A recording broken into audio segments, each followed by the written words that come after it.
Assalamualaikum and hello everyone. Welcome to CHM256 Analytical Chemistry video.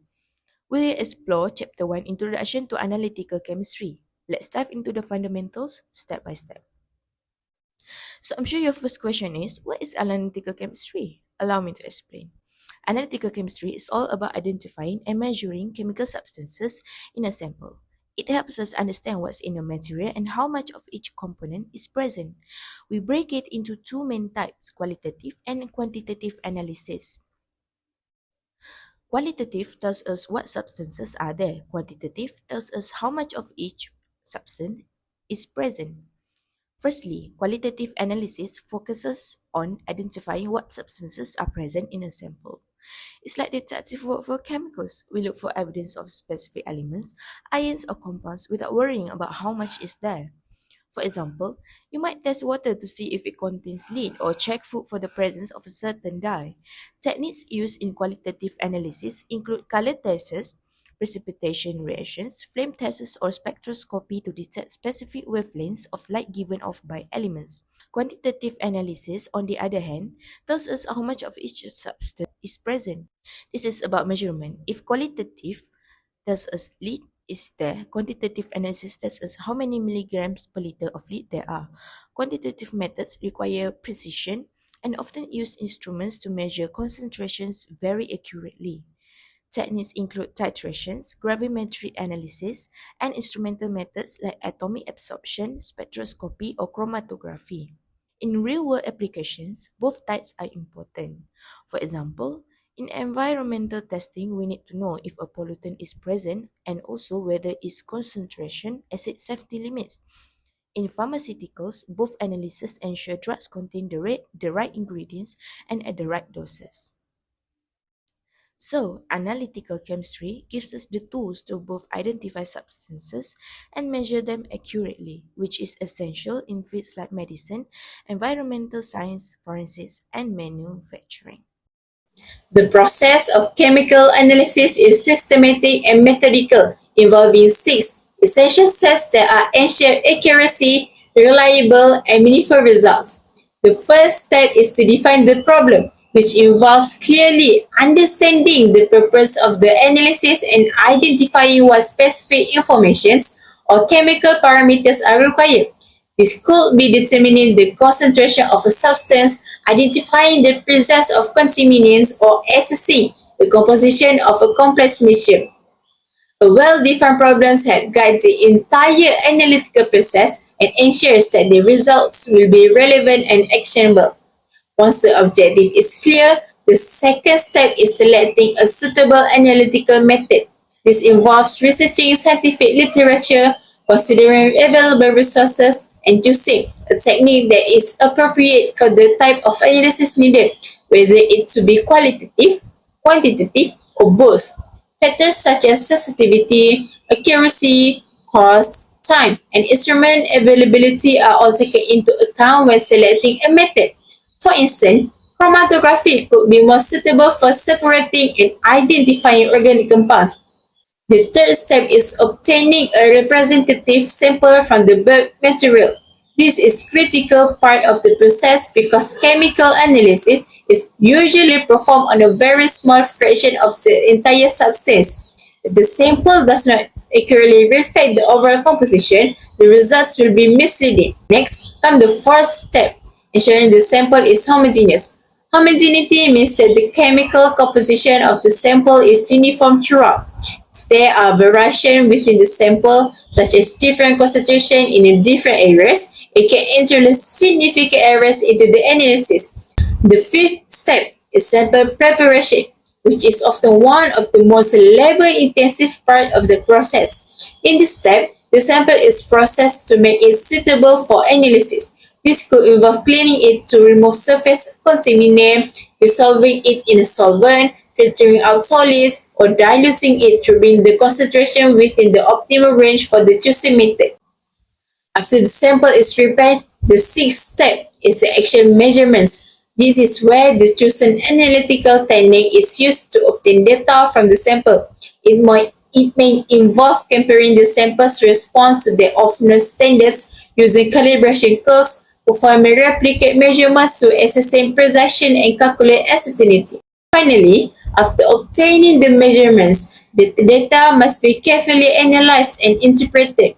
This involves applying the appropriate chemical formulas and statistical tools to calculate the final results. The findings are then compared to expected values or regulatory limits, and any anomalies are investigated. The results are presented in a clear, organized manner, usually in the form of a report, highlighting the conclusions, role, and reliability of the data, and any recommendation or next steps. These questions are so hard. It's okay, Wisna. Let's solve this together. Alright. To calculate moles, we need to use this formula. From this question, we use 30 grams for the mass per 40 gram per mole for the molar mass. And then we get the answer 0.5 mole. For the second question, we need to find the molarity of the solution. The formula for the molarity is, from this question, we can get the number of mole is 0.1 mole per 0.25 liter for the solution. And then we get the answer 0.4 molar. For the third question, we need to find the molarity. The formula for the molarity is, from this question, we get the number of mole is 0.2 mole per 0.5 kilogram for the solution. And then the answer is 0.4 mole per kilogram.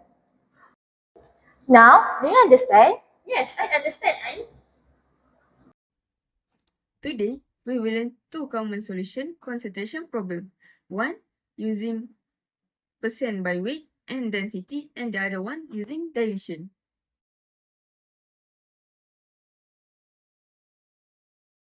For the first problem, we have molarity from percent by weight and a density. So, I'm given a sodium hydroxide solution that is 30% by weight and with a density of 1.32 gram per milliliter. And I need to calculate its molarity. First, I need to multiply the density by 1000 to get the mass of 1 liter of solution. That means 1.32 times 1000 is equal to 1320 grams. Now, since it is 30% of NaOH by weight, that means 30% of 1320 grams is NaOH. So, 0.3 times 1320 is equal to 396 grams of NaOH. Next, I convert the answer to moles using the molar mass of NaOH, which is 40 grams per moles. That means 396 grams divided by 40 equal to 9.9 moles. So, the molarity of a solution is 9.9 molar. We move to the second problem, which is dilution using M1V1 equal to M2V2.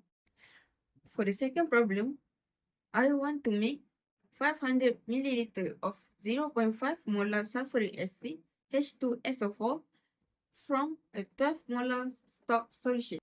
I will use the dilution formula M1V1 equal to M2V2. That means 12 times V1 equal to 0.5 times 500. So, V1 equals to 250 divided by 12, which is about 20.83 milliliter. That means I need to measure 20.83 milliliter of concentration acid and dilute it using water until the final volume is 500 milliliter. And there it is, two common types of solution concentration problem solved. Now, let's take a closer look at how we express results in analytical chemistry. There are several ways to show the concentration of a substance in a sample. Some common expressions include percent by weight, or which is also as weight over weight, percent by volume, which is volume over volume, parts per million, also known as ppm, and parts per billion, also known as ppb. These units help scientists communicate how much solute is present compared to the total amount of the sample. For example, ppm is often used when we are dealing with very tiny amounts of a substance. 1 ppm means there is 1 milligram of solute in 1 kilogram of sample. Even though that amount seems small, it can still be very important. This is especially useful in areas like environmental chemistry and food safety, where even tiny traces of chemicals or contaminants can have a big impact on health and safety.